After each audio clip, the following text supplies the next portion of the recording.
حضرت عبداللہ بن مبارک رحمۃ اللہ تعالی علیہ فرماتے ہیں لالچ کے رشتے ہیں دنیا کے، لالچ کے۔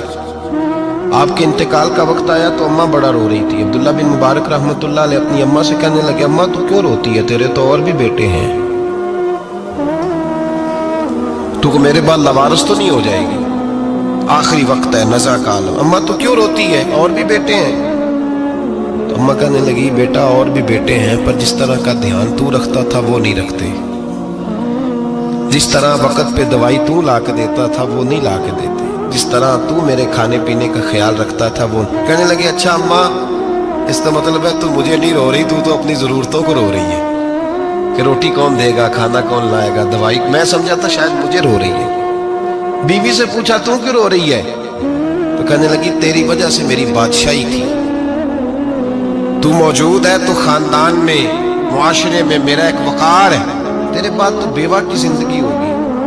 آپ فرمانے لگے اوہو میں سمجھا تھا شاید مجھے رو رہی ہے، تو اپنے وقار کو رو رہی ہے۔ بیٹوں اور بیٹیوں سے پوچھا تمہاری آنکھوں میں کیوں آنسو چھلکتے ہیں؟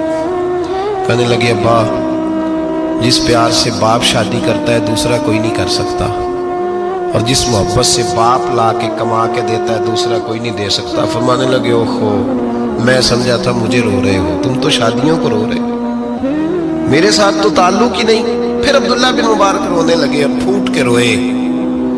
کسی نے کہا آپ کیوں روتے ہیں؟ فرمایا آج سمجھ آئی ہے میرے ساتھ اگر بے لوث رشتہ ہے تو یا خدا کا ہے یا محمد مصطفیٰ کا ہے صلی اللہ علیہ وسلم۔ آج سمجھ آئی ہے وہ میں نے جن کے ساتھ تعلق مضبوط کیا ہی نہیں، کبھی فجر چھوڑی، کبھی زور چھوڑی، کبھی ایک رہ گیا، کبھی وہ رہ گیا، کبھی داڑھی کا پروگرام بنا، کبھی رہ گیا، جن کے ساتھ میں کمزور تھا وہ میرے ساتھ مضبوط تھے، اور جن کے ساتھ میں مضبوط تھا ان کا میرے ساتھ کیا حال تھا۔